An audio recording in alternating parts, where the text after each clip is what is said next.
J'ai été abusée très jeune. J'avais un très grand ami à mes parents qui venait souvent à la maison et chez qui on allait souvent aussi parce qu'il avait des enfants du même âge que nous.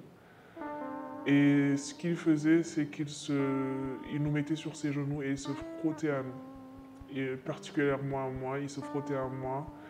Et j'étais très très jeune, je devais avoir 5, 6 ans. Et ça a continué peut-être jusqu'à mes 14 ans.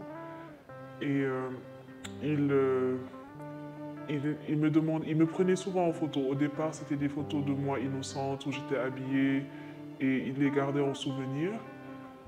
Et d'un coup, il a commencé à... Un jour, il m'a amené à son bureau. Il m'a emmené à son bureau, il a pris des photos de moi nue. Et il m'a montré aussi des vidéos pornographiques où il était avec d'autres femmes, d'autres enfants. Je pense qu'il a encore les photos là de moi.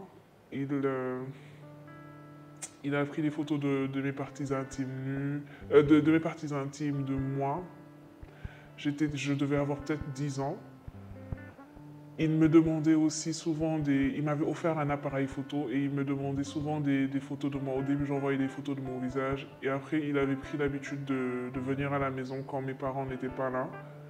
Il prenait avec cet appareil des photos de mon corps et il me demandait moi-même de les prendre plus tard. À partir de 11 ans, 12 ans, il a commencé à me demander de les prendre pour lui. Ça a continué jusqu'à mes 14 ans, si je ne me trompe pas, ou un peu plus tard. Mais je ne savais pas ce qu'il faisait. Pour oublier ce qu'il me faisait aussi, je n'en parlais pas. Je n'en parlais pas. Il nous emmenait souvent manger et il me mettait toujours à l'avant pour mettre ses doigts dans mes parties intimes pendant que ses enfants et les autres, et mes frères et sœurs étaient derrière, à l'arrière de la voiture. Et à un moment, il a commencé à le faire seul, à m'emmener seul au bord de la plage, à me faire des choses et à me prendre en photo. À toujours me prendre en photo. Il m'écrivait souvent des messages sur Facebook. Il avait un compte Gmail sur lequel il me demandait d'échanger avec lui. Il m'envoyait des photos de son sexe.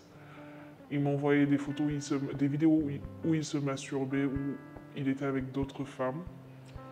J'ai voulu porter plainte à un moment, mais je n'ai pas osé parce que mes parents n'étaient pas au courant de ce que je vivais. J'étais jeune et je n'avais aucune preuve. Je n'avais pas de... Je n'ai pas été chez le médecin, je n'ai pas fait un certificat ni rien. Et la première fois que j'ai pu en parler à mon papa, c'était en 2019. Je me préparais pour un voyage et c'est à ce moment que j'ai décidé de lui en parler. J'ai eu le courage de lui en parler. Il se doutait que c'était... Mais je ne lui ai pas donné les détails, je lui ai juste dit que j'ai été abusée. Et en septembre de la même année, j'en ai parlé à ma maman. Mais mon papa m'a cru automatiquement. Il m'a dit, je savais que tu m'avais caché quelque chose depuis que tu étais petite, mais je ne savais pas quoi.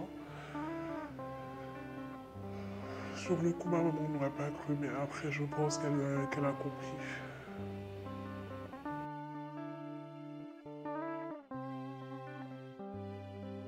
Et il y a eu une autre personne aussi qui était censée être un ami à moi, à qui j'ai parlé des abus sexuels que j'ai eu à vivre dans ma jeunesse. Pour la première fois, quand j'ai décidé de m'ouvrir, c'est à lui que je m'étais ouverte. Et on devait faire des exos ensemble. Je ne voulais pas qu'il connaisse mon adresse parce que j'avais peur des hommes à l'époque. Donc je lui ai demandé à ce qu'on se retrouve chez lui. Et c'était quelqu'un qui était très stigmatisé à l'école. Donc je me suis rapproché de lui pour l'aider. Je n'aimais pas voir quand les gens étaient stigmatisés à l'école. Et on a fait les exercices ensemble, on s'est embrassé, il m'a embrassé, il a essayé de flirter avec moi. Je l'ai repoussé, il voulait coucher avec moi, j'ai refusé, j'ai dit que je n'étais pas prête à faire ce genre de choses. J'étais très jeune. Et ce qu'il a fait, c'est qu'après, il m'a demandé d'être avec lui, de sortir avec lui. J'ai refusé, bien sûr. Et quand j'ai refusé, il a commencé à dire à toute l'école que j'avais eu des relations sexuelles avec lui.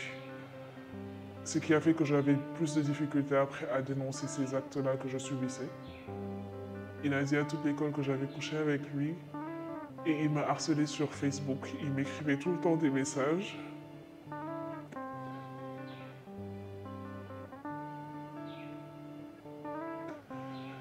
Il était allé jusqu'à connaître mon adresse et je ne lui avais jamais dit où j'habitais. Il me suivait un peu partout où j'allais. Dès que j'avais une activité le week-end, il me disait tu étais là à telle période, à telle heure. Et j'ai commencé à avoir peur. Et j'avais quitté les réseaux sociaux à un moment.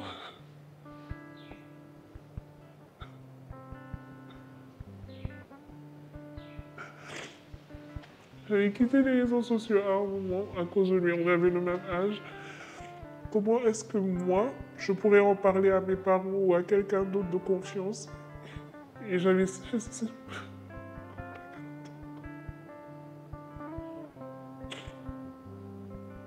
Can we just pause? Pour quelqu'un qui a vécu du cyberharcèlement, je dirais de faire le maximum de captures d'écran, de rassembler le maximum de preuves et d'aller à la DIC ou porter plainte, de se chercher un avocat ou même de déposer plainte, ou, de déposer plainte et d'en parler autour de soi, de ne pas avoir honte d'avoir des photos de soi nues qui circulent en ligne ou quoi que ce soit, mais d'en parler, de se libérer. C'est pas évident à faire, mais c'est la meilleure chose, c'est la meilleure des choses à faire. Et pour quelqu'un qui a vécu des abus sexuels, de rassembler aussi le maximum de preuves, d'aller vers les gens, de parler, d'en parler à sa famille. Si sa famille essaie de la stigmatiser, d'aller porter plainte, de ne pas faire du sous-torat comme on nous dit de le faire ici au Sénégal. Parler libère et parler permet à d'autres personnes d'éviter d'être victimes. Ça protège d'autres personnes, des potentielles victimes en fait. Surtout de parler et lorsqu'on entame une procédure judiciaire, d'aller jusqu'au bout, d'avoir le courage d'aller jusqu'au bout.